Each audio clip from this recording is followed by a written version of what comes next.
আল্লাহর কাছে চাওয়া যে রব আমাকে সন্তান দেন, সালেহীন সন্তান।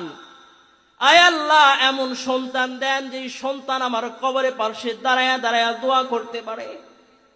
আয় আল্লাহ, সন্তান আমাকে এমন দেন যে সন্তানটা আপনার দ্বীনের দায়ী হয়। হযরত ইব্রাহিম আলাইহিস সালাম আল্লাহর কাছে দোয়া করেছেন, আল্লাহ আমাকে একটা মুখলিস সন্তান দান করেন আল্লাহ। আল্লাহ তাআলা পয়গম্বর ইসমাঈল আলাইহিস সালামকে দান করেছেন। সুবহানাল্লাহ বলেন। তো তাফসীরে কাবিরের মধ্যে ইমাম ফখরুদ্দিন রাজি রাহমাতুল্লাহি আলাইহি বলেন, এবার মুসা আলাইহিস সালাম কবরওয়ালার দিকে মুতাওয়াজ্জিহ হয়ে ডাক দিলেন, এ ভাইয়া, কিছুক্ষণ আগে দেখলাম তোমার কবরের মধ্যে আগুন জ্বলতেছিল, কিন্তু এখন দেখতেছি তোমার কবরের মধ্যে আর কোনো আগুন নাই। এখন দেখতেছি তোমার কবরের মধ্যে জান্নাতি ডেকোরেশন। সুবহানাল্লাহ। এইবার এই কবরওয়ালা ডাক দিয়ে বলে, মুসা কালিমুল্লাহ, আল্লাহর পয়গম্বর, আপনি যা দেখেছেন বাস্তব দেখেছেন। আল্লাহর হুকুম আহকাম মানার কারণে আল্লাহ তাআলা এই কবরের জগতের মধ্যে রব আমাকে আগুনের মধ্যে গ্রেফতার করেছে। তো এরপরে আমি যখন কবরের মধ্যে আসলাম, আল্লাহ তাআলা আমাকে শাস্তি দিলেন। কিন্তু আমি যখন দুনিয়ার জগৎ থেকে পরজগতে আসতেছিলাম, আমার দুনিয়াতে যে স্ত্রী আছে, বিবি আছে, এই বিবি গর্ভ অবস্থায় ছিল। তো এই বিবির পেটে আমার ঔরসের বাচ্চা, এই বাচ্চা যখন দুনিয়াতে ভূমিষ্ঠ হয়েছে, আমার স্ত্রী এই বাচ্চাকে মুক্তবের মধ্যে দিয়েছে। সুবহানাল্লাহ বলেন।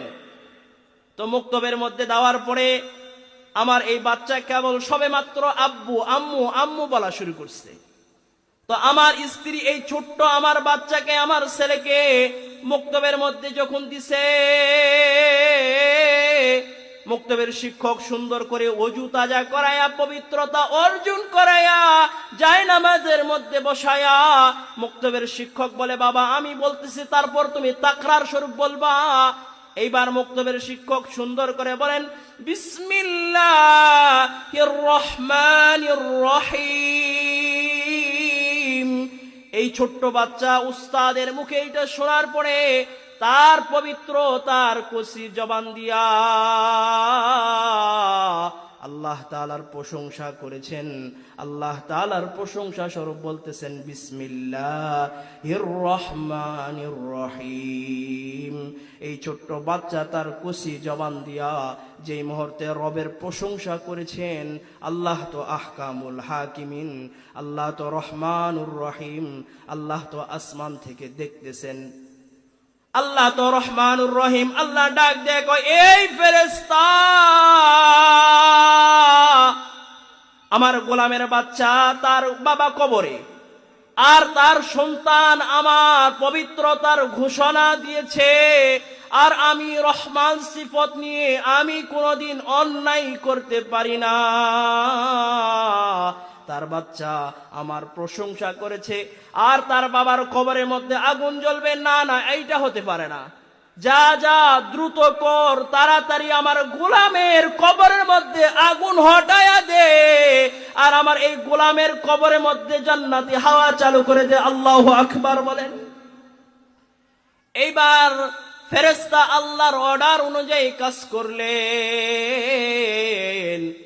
দ্রুত আগুন নিভায় দিয়া এই গোলামের কবরের মধ্যে যেই জায়গায় আযাব চলতেছিল, সেই জায়গার মধ্যে আল্লাহ তাআলার অর্ডারে জান্নাতি ব্যবস্থা করা হলো। সুবহানাল্লাহ বলেন, সুবহানাল্লাহ।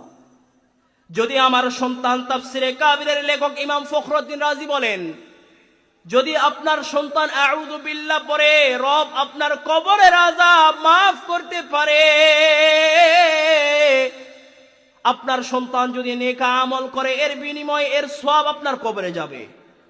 আপনার সন্তান যদি 5 ওয়াক্ত নামাজ পড়ে, এর পার্সেন্টেজ আপনার কবরে আপনি শুয়ে থেকে পাবেন।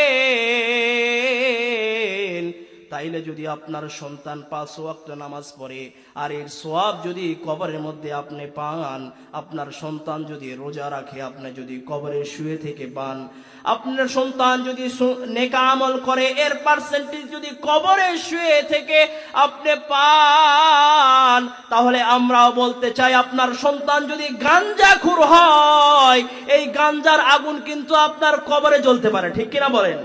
কথা বলেন না ভাই? আপনার সন্তান যদি চোর হয়, বাটপার হয়, চাঁদাবাজ হয়, আপনার কবরে কিন্তু এর পার্সেন্টেজ হিসাবে আগুন জ্বলতে পারে। ঠিক কিনা বলেন? আপনার সন্তান যদি 5 ওয়াক্ত নামাজি হয় তাইলে কিন্তু আপনার কবরের মধ্যে এর পার্সেন্টেজ যাবে, এই নেকা আমলের কিছু নেকা আমল আপনার কবরের মধ্যে যাবে, আর আসমানের মালিক আপনার কবর জান্নাত বানায় দিবে। সুবহানাল্লাহ বলেন। বড় দুঃখের সাথে বলতে হয় ভাই, আজকে আমার সন্তান কথা বলতে শিখছে, আমার সন্তান মুসলিম ঘরের সন্তান একটু বুঝতে শিখছে, তাকে হাট্টি মাটিম টিম আর মিথ্যা বানোয়াট কিচ্ছা কাহিনী শিক্ষা দেই, কপাল পোড়া মুসলমান, ভুলেও একবার বাচ্চাকে আল্লাহ শিক্ষা দেয় না। ঠিক কিনা বলেন? এই সন্তান বড় হওয়ার পরে, এই সন্তান বুদ্ধি হওয়ার পরে আপনি কি আদেও চান, আদেও বিশ্বাস করেন যে আপনার সন্তান আপনাকে সম্মান করবে? না না, আপনার সন্তান সম্মান করবে না আপনাকে। কারণ যে সন্তানকে সম্মান করার শিক্ষা আপনি দেন নাই, এই সন্তান বড় হলে বৃদ্ধ হওয়ার পরে আপনি বৃদ্ধ যখন হবেন, আপনার স্ত্রী যখন বৃদ্ধ হবে, এই সন্তান আপনাকে খাটের উপর রাখবে না, এই সন্তান আপনাকে বৃদ্ধাশ্রমে রাখবে। ঠিক কিনা বলেন? এই জন্য সন্তানকে ভালো সন্তান বানানোর জন্য কোরআনের শিক্ষা শিক্ষিত করা দরকার। ওলামা একরাম আপনাদের দাঁড়ে দাঁড়ে বারে বারে গিয়ে বারবার একটাই দাওয়াত দিচ্ছে যে আপনাদের সন্তানকে ভালো বানানোর জন্য, সুন্দর একটা বাচ্চা, ভালো স্বভাবের একটা বাচ্চার জন্য আপনার সন্তানকে দিন শিক্ষা দেন। কিন্তু আমরা দিন থেকে দূরে। আর আমাদের সমাজে ভালো সন্তান আসবে কি করে? আপনাদের এলাকায় ইট ভাটা থাকলে বুঝবেন, ইট ভাটার যে ইট বানানো ফার্মা আছে না একটা বাবা, এই ফার্মা যদি বাঁকা হয় আর এখান থেকে যদি 100 কোটি ইট বের করেন, একটা ইটও কি সোজা হবে? এই জায়গার মধ্যে যদি সোনা ঢেলে দেই, এই সোনা দিয়ে ফার্মার মধ্যে যদি সোনা দেই আর এই সোনা দিয়ে ইট কি সোজা হবে? না, কোশ্চিন কালেও নয়। কারণ ইটের ফার্মা বাঁকা, এই জায়গার মধ্যে সোনা কেন? পৃথিবীর সবচেয়ে মহামূল্যবান জিনিস দিলেও সোজা জিনিস পাওয়ার আশা করা যায় না। ঠিক তেমন আমার মার পেট তো নবীদের পেট, আমার বোনের পেট তো ওলিদের পেট, আমার বোনের পেট তো আমার স্ত্রীর পেট তো ওলি বুজুর্গ ওলামা একরামদের পেট। এই পেট আজকে বাঁকা হয়ে গেছে, এই পেট আজকে নষ্ট হয়ে গেছে। এই পেট থেকে রাবিয়া বসরি চাইলে পাবো না, যেই পেট টিকটকের মাধ্যমে, ফেসবুকের মাধ্যমে, ইন্টারনেটের মাধ্যমে নগ্নতা ছড়ায়, নিজের দেহকে উলঙ্গপনায় ভাবে উপস্থাপন করে। এই পেট থেকে রাবিয়া বসরি বের হবে না, এই পেট থেকে বের হবে তসলিমা নাসরিন। ঠিক কিনা বলেন? এই পেট থেকে আপনি আহমদ শফি রহমতুল্লাহ আলাইহি চাইলেই পাবেন না, এই পেট থেকে হাবিবুর রহমান মিসবা কুয়াকাটা চাইলেই পাবেন না, এই পেট থেকে হাফিজুর রহমান সিদ্দিকী চাইলেই পাবেন না, এই পেট থেকে রফিকুল ইসলাম সিদ্দিকী চাইলেই আপনি পাবেন না। এই পেট থেকে যদি আপনি আপনার গুডাউনকে ভালো করেন, ফার্মাকে ভালো করেন, তো এই পেট থেকে জামানার সবচেয়ে বড় মুজাদ্দিদ আশরাফ আলী থানভী বের হবে। ঠিক কিনা? পেট নষ্ট হয়ে গেছে। ভালো সন্তানের জন্য ভালো মা দরকার, কিন্তু আমাদের সমাজের অধিকাংশ মা আজকে নষ্ট হয়ে গেছে। বাইজিদ বুস্তামি আর এমনি বাইজিদ বুস্তামি হয় নাই ভাইয়া, বাইজিদ বুস্তামি এমনি বাইজিদ বুস্তামি হয় নাই, মা ছিল এমন। কেমন ছিল চলেন দেখি। বাইজিদ বুস্তামির আব্বা দুনিয়াতে, বাইজিদ বুস্তামি আসার আগেই ইন্তিকাল করেছেন। বাইজিদ বুস্তামির আম্মা মানুষের বাড়িতে কাজ করেন, তো মনের বড় আশা যে স্বামীর রেখে যাওয়া আমানত সুন্দর করে একটা বড় আলেম বানাবেন, স্বামীর রেখে যাওয়া আমানতকে ভালো একটা হাফেজে কোরআন বানাবেন। এইবার বাইজিদ বুস্তামির আম্মা এক হুজুরের দরবারে গেছেন, হুজুর আমার এই সন্তানকে আপনি ভালো একটা আলেম বানায় দেন, আমার এই সন্তানকে একটা হাফেজে কোরআন বানায় দেন, আর আমার এই সন্তান যতদিন পর্যন্ত আলেম না হবে ততদিন পর্যন্ত এই সন্তানের ছুটি দিবেন না আপনি। এবার বাইজিদ বুস্তামিকে মাদ্রাসায় রেখে মা চলে গেছে। কয়েক বছর পার হয়ে গেছে, ছোট বাচ্চা বাইজিদ তো ছোট। উস্তাদের কাছে গিয়ে বলতেছে, হুজুর আমাকে একটু ছুটি দেন, আমি মার সাথে সাক্ষাৎ করে আপনার মাদ্রাসায় আবার চলে আসবো। আমি ছোট মানুষ তো, মার মহব্বত জাগছে অন্তরে। আপনাদের এই জায়গার যার মা নাই, মার কথা অন্তরের মধ্যে জাগনাত পাইলে, মার কথা স্মরণ হইলে কিন্তু নিজের চোখকে আর আটকানো যায় না। যার মা কবরের মধ্যে চলে গেছে তার মতো এতিম আর এই পৃথিবীতে কেউ নাই। এবার বাইজির উস্তাদকে বলে, উস্তাদ আমাকে একটু ছুটি দেন, মার সাথে সাক্ষাৎ করে আবার আসব। এবার উস্তাদ তো মার কাছে ওয়াদাবদ্ধ যে যতদিন পর্যন্ত আলেম না হবে ততদিন পর্যন্ত ছুটি নাই। ডাইরেক্ট তো আর বলতে পারে না, না না বাবা তোমার ছুটি নাই। এবার উস্তাদ কৌশলে বলে দিলেন, বাইজিদ তুমি যদি এই পরিমাণ মুখস্থ করে কোরআনের এই পরিমাণ অংশ আমাকে শুনাইতে পারো তাইলে তোমার ছুটি। আর হুজুর যে পরিমাণ মুখস্থ করার কথা বলছে ভাই, এই পরিমাণ মুখস্থ করতে গেলে 1.5 বছর সময় লাগবে। কয় বছর ভাইয়া? 1.5 বছর সময় লাগবে। আর এইটা মুখস্থ করবে কিভাবে, সম্ভব কিভাবে? তো মা তো একজন আল্লাহর পেয়ারা বান্দি। তো গাছের ফল যদি, গাছ যদি ভালো হয় তো ফলও ওই জায়গায় থেকে মিষ্টি ফলই হয়। তো মা তো সেই রকম আল্লাহর পেয়ারা বান্দি, তো সন্তানও তো আল্লাহর দিকে মোতওয়াজ্জহ হবে। তো এইবার বাইজিদ বুস্তামি রহমতুল্লাহি আলাইহি আল্লাহর দিকে মোতওয়াজ্জহ হলেন। কোরআনে কারিম নিয়ে আল্লাহর সান্নিধ্যে বসে পড়লেন। ডাক দিয়া বললেন, আল্লাহ, আয় আল্লাহ আমি তো আপনার গোলাম, এইটা তো আপনার কালাম। আয় আল্লাহ কোরআনে কারিম আপনার কালাম। দুনিয়ার সিস্টেম যদি থাকে যে এক মোবাইল থেকে আরেক মোবাইলে সুন্দর করে ওয়াজ গজল পার হইতে পারে আল্লাহ, তাইলে কেন আপনার এই কালাম আমার সিনার মধ্যে আসতে পারেন? আল্লাহু আকবার বলেন। আপনার এই কালাম কেন আমার সিনার মধ্যে আসতে পারেন আল্লাহ? এইভাবে আল্লাহর কাছে দোয়া করলেন আর রিসার্চ করা শুরু করলেন। মুখস্থ করতে করতে একটা সময় আসতে, যেই পড়াটা মুখস্থ করতে লাগবে 1.5 বছর সময়, আর আল্লাহর মদদে সেই পড়াটা 3 মাসে মুখস্থ করতে। সুবহানাল্লাহ বলেন না ভাইয়া? তো এরপরে যখন মুখস্থ হয়েছে, উস্তাদের কাছে গেছে অল্প সময়ের মধ্যে অধিক পড়া মুখস্থ করে আসতে। ডাক দিয়ে বলে, হুজুর আমার মুখস্থ আপনি ধরে দেখেন। তো এইবার শিক্ষক যেই জায়গা থেকে ধরতে দেরি, পড়তে আর দেরি নয়। এইবার বাইজিদ বুস্তামিকে তার শিক্ষক ছুটি দিয়ে দিলেন, যাও আম্মার সাথে সাক্ষাৎ করে আসো।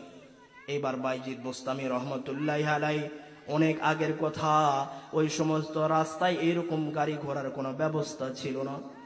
এইবার বাইজিদ বুস্তামি রহমতুল্লাহি আলাইহি পায়দল সফর করে মার দরজার সামনে গিয়া দাঁড়াইছে। মাথার উপরের সূর্য অস্ত চলে গেছে, সন্ধ্যা নেমে গেছে।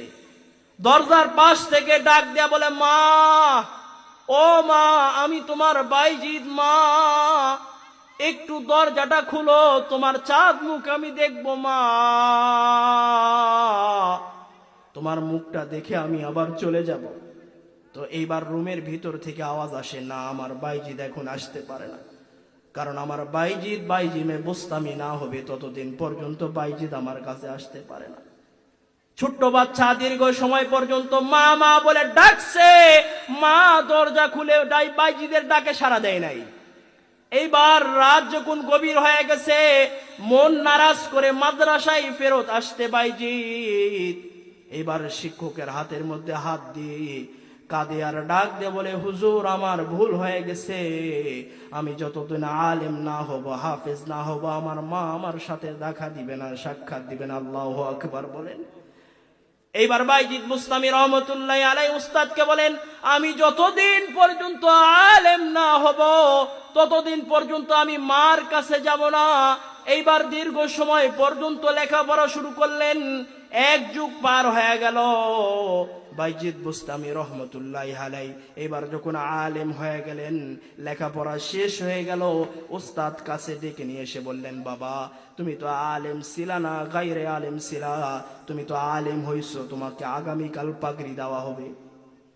তুমি হাফেজ ছিলা না, গায়রে হাফেজ ছিলা, তোমার এই জন্য তোমার মাথায় পাগড়ি দেওয়া হবে। বিভিন্ন নসিহত করে উস্তাদ তার কামরায় ঘুমাইতে গেছেন। এইবার গভীর রজনীতে যখন উস্তাদ ঘুমের মধ্যে ব্যভোর, রওজায়ে আতহার থেকে সরকারে দু আলম হযরত মুহাম্মদ মুস্তাফা সাল্লাল্লাহু আলাইহি ওয়াসাল্লাম এইবার উস্তাদের কাছে আসতেন। আল্লাহু আকবার বলেন। উস্তাদের কাছে এসে ডাক দিয়ে বলে, এই বাইজিদের উস্তাদ, বাইজিদ আলেম হবে এই জন্য তাকে পাগড়ি দিবা, তুমি ঘোষণা দিছো, কিন্তু বাইজিদ আলেম হওয়ার জন্য একটা পাগড়ি দিবা। আর আমি সরকারে দু আলম দুনো জাহানের সরদার, আমি নবী ঘোষণা দিলাম, বাইজিদের মাথায় একটা পাগড়ি নয়, বাইজিদের মাথায় তুমি দুইটা পাগড়ি দিবা। একটা পাগড়ি দিবা তাকে আলেম হওয়ার জন্য, আর বাইজিদের মাথায় দ্বিতীয় পাগড়ি দিবা, সে বেলায়েতের মাকাম, দুনিয়ার শ্রেষ্ঠ বুজুর্গ হইছে, এই বুজুর্গের আর একটা পাগড়ি দিবা। সুবহানাল্লাহ বলেন। এরপরে জনসম্মুখে সকলের মাঝখানে অনুষ্ঠানের মাধ্যমে তার মাথায় পাগড়ি দেওয়া হলো। এবার বলল, বাবা যাও তোমার গ্রামে তুমি গিয়ে ইসলামের খেদমত করো। এবার বাইজিদ বুস্তামি রহমতুল্লাহি আলাইহি মার সান্নিধ্যে গেলেন। মার সান্নিধ্যে যাওয়ার পরে দরজায় যে মতে টক করবেন তার আগে মা দরজা খুলে বাইজিদকে বুকের মধ্যে জড়ায় নিয়েছেন। আল্লাহু আকবার বলেন। এইবার বাইজিদ বুস্তামি মা আর সন্তানের মধ্যে দীর্ঘ সময় পর্যন্ত মহাব্বত, ভালোবাসা, কথোপকথন হওয়ার পরে বাইজিদ বুস্তামির আম্মা ডাক দিয়ে বলে, আব্বারে আমাকে এক বতনা পানি দাও, আমি ওযু করে 2 রাকাত নামাজ আদায় করব। আল্লাহু আকবার বলেন। এরপরে বাইজিদ বুস্তামি পানি দিলেন, ওযু করলেন, নামাজ পড়লেন, নামাজ শেষ, আল্লাহর দরবারে হাত উঠাইছেন, ডাক দিয়া বলে, আল্লাহ আমার স্বামীর রেখে দেওয়া সম্পদ আমানতকে আমি আলেম বানাইছি। আল্লাহ, আয় আল্লাহ আমার স্বামীর আমানতকে আমি পুরা করছি।